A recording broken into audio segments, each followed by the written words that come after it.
Lions Rock Productions.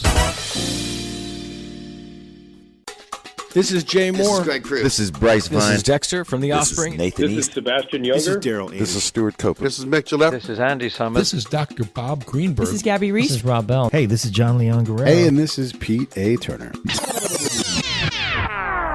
Hey, this is Michale Graves, and you're listening to The Break It Down Show. And now, The Break It Down Show with John Leon Guerrero and Pete A. Turner. Yeah, man, we're stoked to be talking to Michale Graves, who got what many people would consider the greatest job you could possibly get at age 19 or 20, I believe, when you became the singer for the Misfits. And you landed that gig at age 19 or 20, right? Yeah, I was 20 when I joined the band. Since then, Michale has recorded well over 20 albums. Including live albums, you've got, I lost count. It's 20-something records that you have given the world. And in the course of that prolific music career, you find yourself now on tour practically all the time and recording constantly from what we can tell. What are you doing right now? In the past couple of years, the past 5 or 6 years, I've released at least a dozen records, videos, and a lot of material. And now the past 2 years, I've really dedicated myself to getting back out on the road and performing and trying to and developing my stage show and working on really making it more dynamic, more physical, and much more theatrical, and as big as I can possibly make it. I should say, in terms of quality, you're driving along the southern border of California, Arizona, so we may have a little bit of dropouts for the audience when the show plays. I'll do my best to clean it up, but you are down there in the desert, deep in between nothing and nothing else. So it's the fact that we can talk to you from the road is pretty incredible. Well, I appreciate your patience. Oh, it's no worries at all. No, you're super polite. Hey, you're prolific, man. And you seem to have hit a gear that's different than what you were doing before. I mean, you had a lot of stuff, a solid body of work, but you said, nope, I've got a lot more in me. Tell us about that transformation. What flipped in you that made you to continue to make the transformation, the transition from the Misfits into now, it's I guess it's like an actor who kind of gets typecasted and he kind of gets put in a box, and breaking out of that into different styles of music and the different things that I wanted to do that might have in some cases were alien to a lot of the fans as I first came out of the Misfits. In some ways, there was a method to my madness, especially when I went back to the beginning, if you will, and started playing and performing acoustically. Right around the time I got involved advocating for and working with the West Memphis Three, and there was a strategy to that. I wanted to go back to the beginning, where rock and roll came from. And working with, the West Memphis Three and composing with Damien Eccles, who was a Southern gentleman, I went down that way and spent as much time in Mississippi, Arkansas, Alabama, Tennessee, as I possibly could, and immersed myself in the music of the American South. All the way back to the old slave songs that came out of gospel music and church music, the blues, and, all the way through to the beginning of rock and roll, Elvis Presley, and immersed myself in that music and just kind of started over and tapped into that spirit and moved forward. And the audience, was there and they continue to be there. And it's a blessing. I just want to For our listeners, I'd like for you guys to understand the West Memphis 3. Maybe we'll put a link on the show notes, understand what they're about. But Michael, I wanted to talk about your output the last 5 years. You said you got a dozen or so albums that you've done. Yeah. What is it about recording more now? And talk about the idea of recording more now, even though, you know, album sales. I mean, you specifically have had a career that spans a band that sold records to the dawn of a new day where we have technology that allows us to hear all kinds of music without having to buy records. And that's adversely altered the landscape of a recording artist. And the way that you make money, and yet you're churning out twice the number of albums that most acts are required to on a label contract. Yeah, that's true. The business is very different. You know, I am old enough and I've been in the business long enough to remember the way that the model was back in the day, if you will. And then obviously with all the technology that came flooding into our world, it's drastically changed how you play the game, if you will. And for the past, you know, again, like 5 or 6 years, my output has been because the season in my life that's been the past 5, 6 years, almost, you know, almost a decade. There was so much going on in my life internally and externally that it really provided a lot of material, if you will, to be creative the way that I have been. And the strategy was that, you know, there was a couple of different strategies. It was, all right, to push myself to be creative and to challenge myself in order to sharpen and hone those creative skills, and to also to release a bulk of material, because there was nothing holding me back from doing so. And so if and when I felt the need to be creative, I was. But there was also, you know, like we were saying, a business aspect to that, to where, because of my fan base, and because of technology and the way that I implement the applications that you can use in this industry now, I can churn out creations like that because I have the fan base that's willing to consume that sort of output. So, like back in the day, you could put out a record, make a video, and you go out on tour. But now it's a completely different world. It's perfectly tailored to an artist like myself, because I can put out a record and attach experiential components to it, whether it be paintings or comic books or videos or spoken word releases. And so you have much more of a complex, you know, project that you can put out to an audience. I've really spent the past couple of years in doing that and honing those creative skills.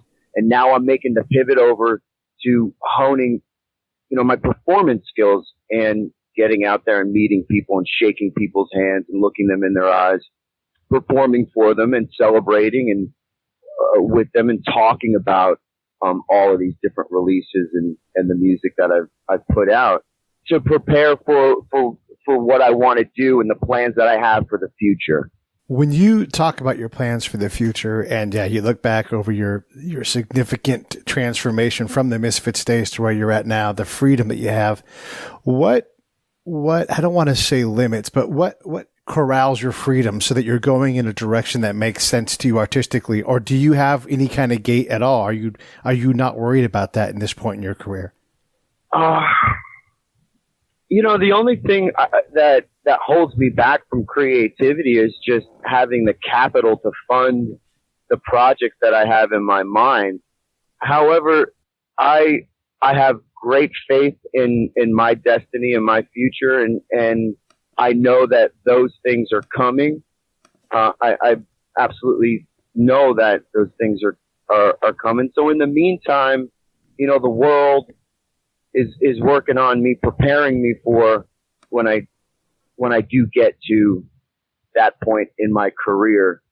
You know, I'm on the potter's wheel, if you will, and all the challenges I've faced in the past have gotten me to this point, and everything that I'm dealing with and figuring out now and wrestling with will make me stronger and better suited to be able to shoulder and you know, react to the challenges in the future when those big budgets come and when those larger projects are launched and birthed.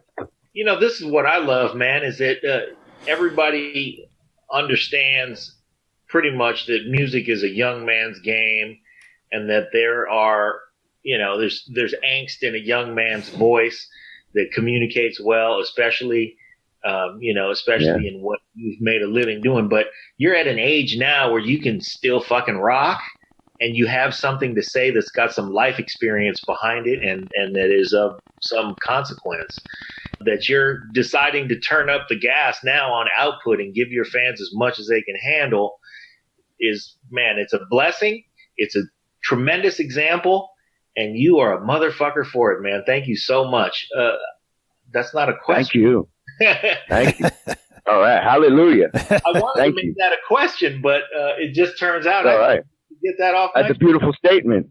I have a question. So I know you have faith and you're proud to talk about it and everything. And I was watching that Quincy Jones documentary. I don't know if you saw it, but he talks about this. U2's talked about it. I've heard Elvis Costello, like your peers, people out there creating, and they say you have to always leave room for God to enter the room and take that song or give you a song or whatever. I don't know if you identify with that at all, but if you do, talk about it. And if you don't, why wouldn't a guy of faith leave some room for God? How does one deal with that? I love that. I love that you have to leave room for God. And I think that when you see artists like that, you know, Quincy Jones, who has so much experience behind him, you know, they're talking about that magic in music, the you know, the part that transcends the physical, and you know, what causes you to dance. It gets inside you, and it, you know, and it animates your spirit to move. I think that to truly understand that inherent nature in music, you have to leave room for God and understand that that's where that comes from. You know, the spirit, and that's what animates people, and that's what people feel in their heart and their soul, and that's the connection that's made. You know, it's a very human connection, and truly that's God.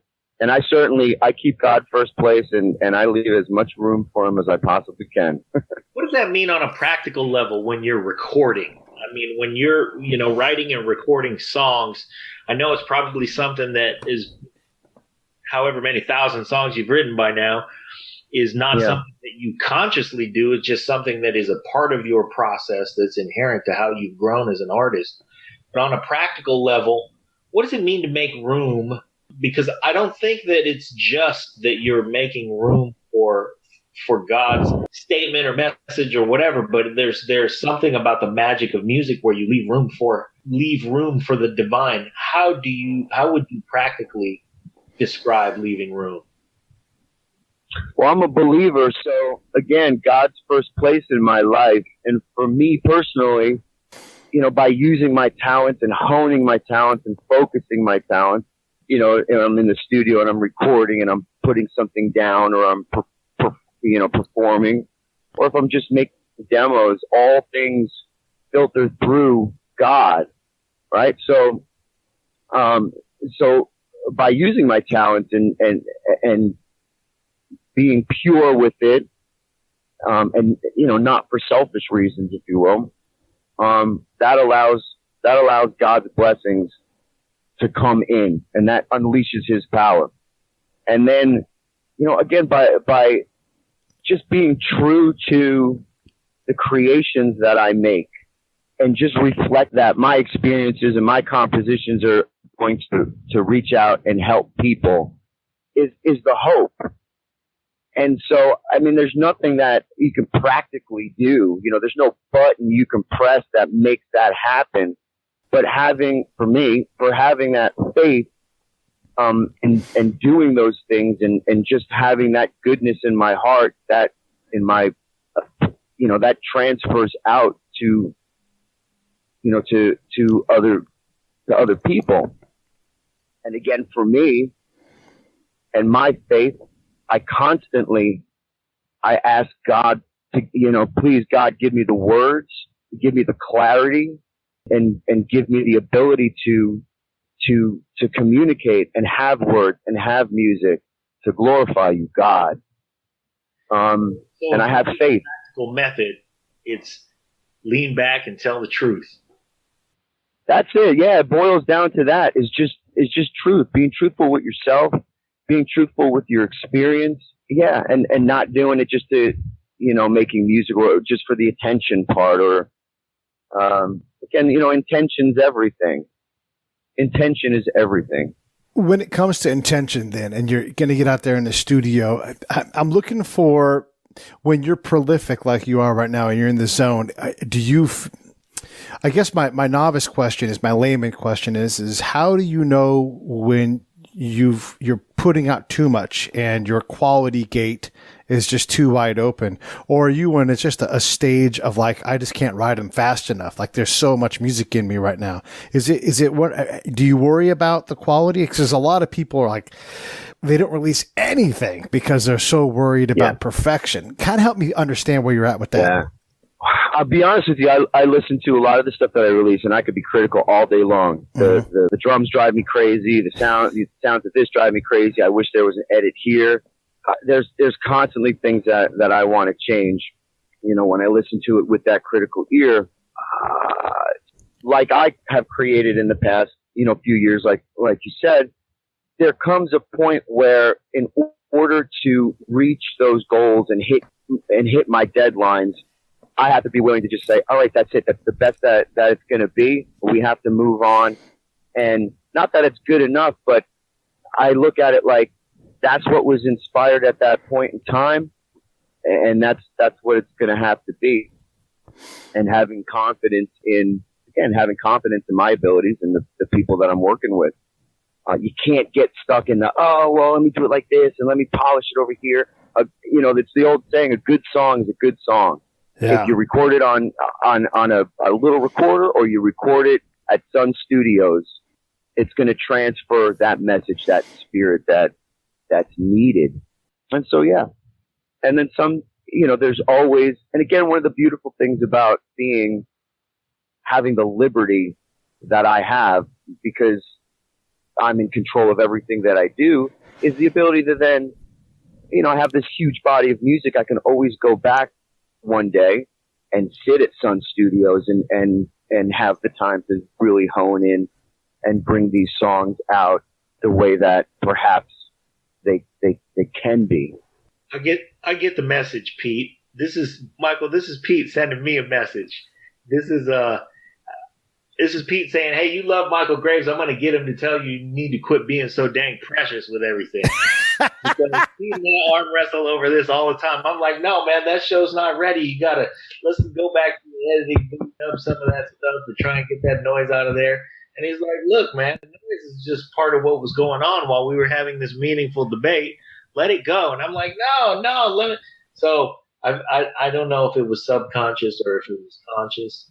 But it doesn't matter. What I'm learning from this statement that you just made is that sometimes it's the content's in the ability, and like you said before, if you're telling the truth, and how much polish you put on the truth is okay sometimes, but sometimes you got to let it go.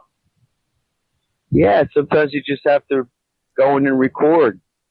I made Chuck Trace and I got into the studio, and a week later we had what's now called, the World Turned Upside Down. I actually recorded The World Turned Upside Down, all the music, all the vocals, everything mixed and done, as well as the acoustic record with the same song. So it's like, it's like guerrilla recording. I go in a week, do 2 records. Yeah, that's super fast. Yeah. Tell us about the acoustic record. I really love doing the acoustic records and performing that way because it's such a, you know, there's nothing to hide behind. It's a way to really, you know, show off what I can do as far as a performer, as far as a musician, but also, you know, people that have never heard acoustic music before, when they experience it, they're blown away because, again, it's so simple. It's so simple and organic. It's just, you know, it's just a guitar, just a piece of wood with some strings over it. And, you know, the way that I'm able to communicate and transfer emotion through my voice, it's this incredible experience for people. And I love being the vehicle for that. I love being able to feel people's energy when I know I got them, when I know that I'm inside them. And so it's prolific. I love performing that way. I love it. Man, I love that you've gotten to a point musically where you're, as much as everything that you've given us has always been raw and really, you know, straight to the emotion and straight to the meaning. You're still trying to peel back and more truthful and more naked about it. Absolutely. Yeah, as an artist that has had as much work out there as you have, man, that blows me away. I'm really happy to hear. Appreciate it. That's what the journey is for you. It isn't just a hunt for, you know, more commercial success, a wider audience. Although, man, you've been on the road and you've been touring hard. Yeah. And I get the payoff for me is something that I do and my band does after every single show. Pretty much right after we're done playing, we walk off the stage and I go and I stand in front of my merch booth and I meet everybody that wants to meet me and I shake their hands and we hug. There's lots of hugs and people tell me the stories about how all this music connects to their lives. I hear a lot of profound stories and people that they just come and they open up to me and it's amazing. And so that makes it all worthwhile. And as I've started to tailor the message and sort of click it to a more of a positive message, a victorious message of lifting people up, whether that's in the imagery or the way that we're, you know, the names of the tours, everything is tweaked to that. Like, for example, there's never going to be a Michale Graves tour that, you know, the name of it is going to be Lonely and Straight to the Depths of Hell.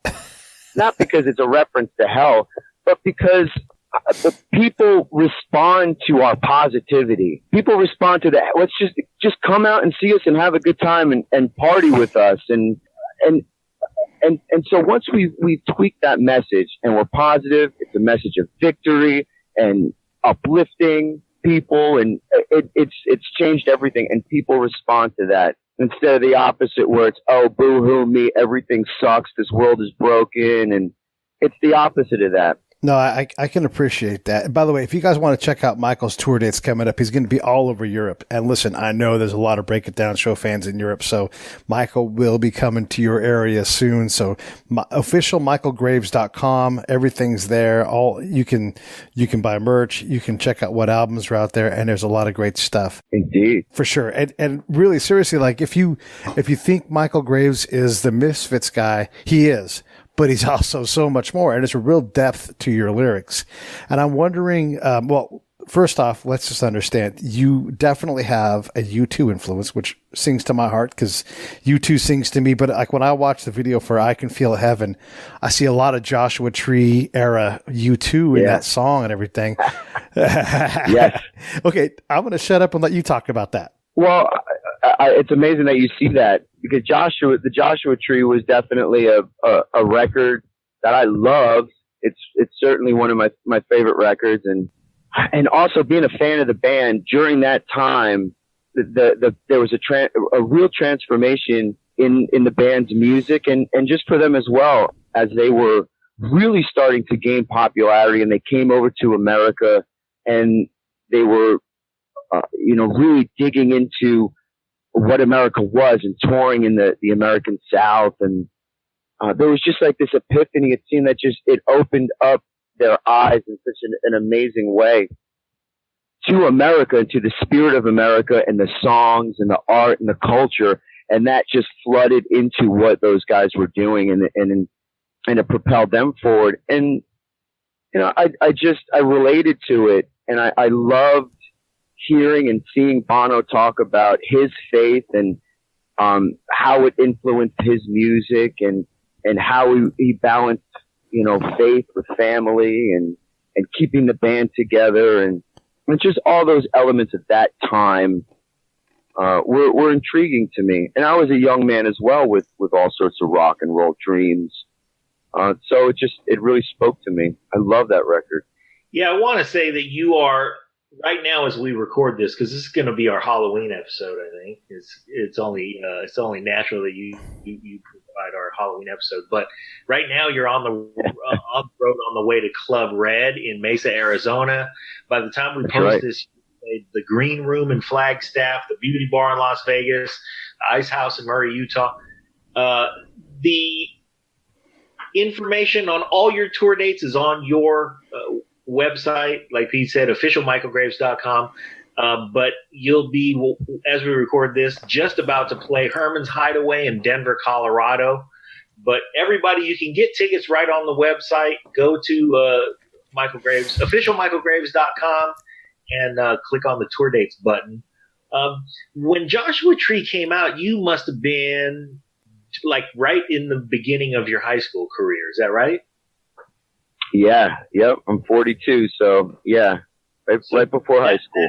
It's prime time. Or actually, yeah. So as a middle school, junior high school kid, you get hit with a record like that, but you mentioned that it sort of spoke to your rock and roll dreams. This episode of the Break It Down Show is brought to you by Lions Rock Productions. That's us. We publish, evaluate, and develop podcasts just like this one. My rock and roll dream probably when I was associated content I would and think content 11 or marketing 12. strategies. So if you're launching You or know, expanding your before social media that, presence, your business, your personal brand, it was brewing inside me. You know, it was I wanted to out to us on communicate. Twitter It was just this overwhelming feeling or of at John LG69. I need to communicate. And I remember There's it 1,000 coming ways to into get my a hold of us. spirit. Now I was enjoy the show. probably 7 or 8, I guess. And my parents always took me and my brothers and sisters to New York City around Christmas time to see the windows and see the tree at Rockefeller Center. You know, as a kid, I always kind of dreaded it. I loved going, but it was always cold, and my brothers and sisters would fight, and it was trek around New York City. But I remember one of these journeys we went in, I remember seeing homeless people, and I'd never seen homeless people before. You know, I heard about people that didn't have any place to live, but I never saw it. And that's all I could think about when, you know, it was like the Buddha seeing the bird coming down and eating the worm. I was so moved, you know, and touched and changed by actually seeing it. And so I went home, and I remember, you know, my mom bought me this handmade little red guitar, electric guitar that from some guy in town that I would play with. And I remember sitting down and writing a song called Mostly Alone. And it went on from there. It started with seeing those homeless people, and then it really stirred me inside. And from before that, leading up to seeing those homeless people, the dream in my heart, if you will, was I wanted to be a priest.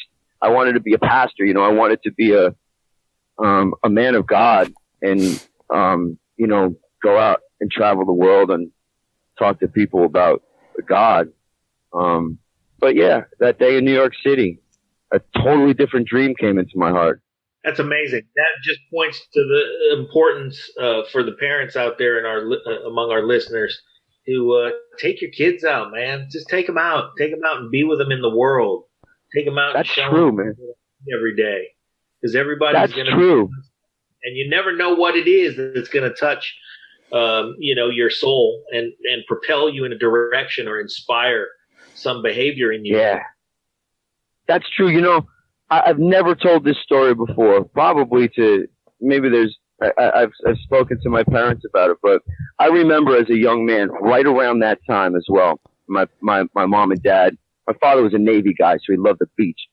So he would always take us to the beach, even in the winter time. So I remember being in Long Beach Island, freezing cold, and there was like an old shipwreck that came up on the beach. My dad had to take us to see.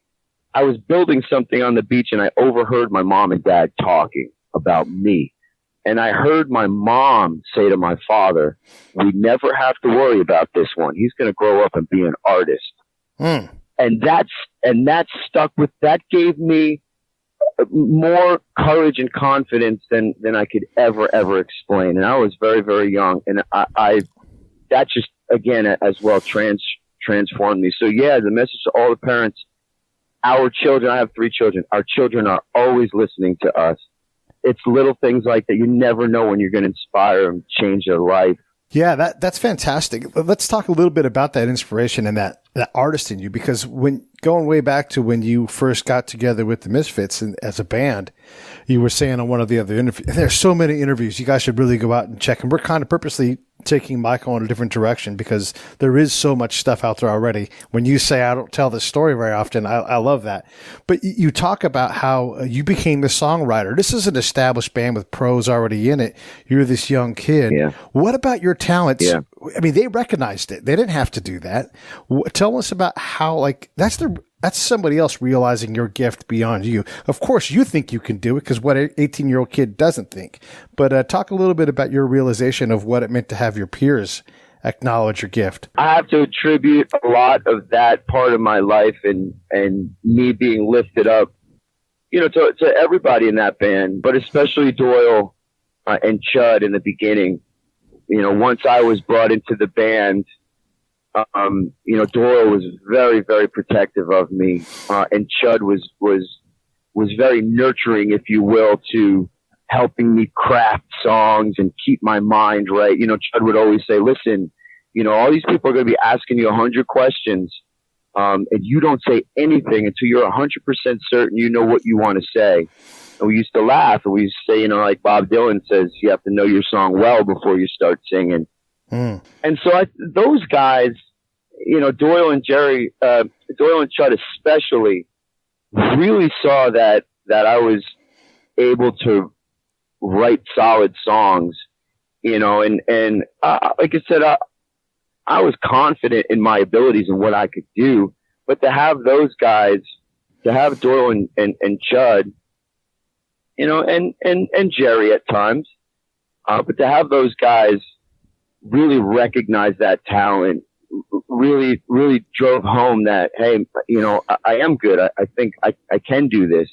And once they gave that cover, once I had that cover by them, I was off and running. No, that's really neat to hear that you were, I guess mentored, I guess is the best way to say it, because these guys did have something and recognized it in you. And didn't just, like you had said that, like Doyle kind of taught you like how to feed your body for the road, because being on the road, man, it's tough. I've lived out of a bag and in questionable living situations before, because that's just what my job required. But you have to take care of yourself at all times and have someone out there looking out for you in that way. That's a powerful thing. It was really difficult for me in the beginning. I was sick all the time.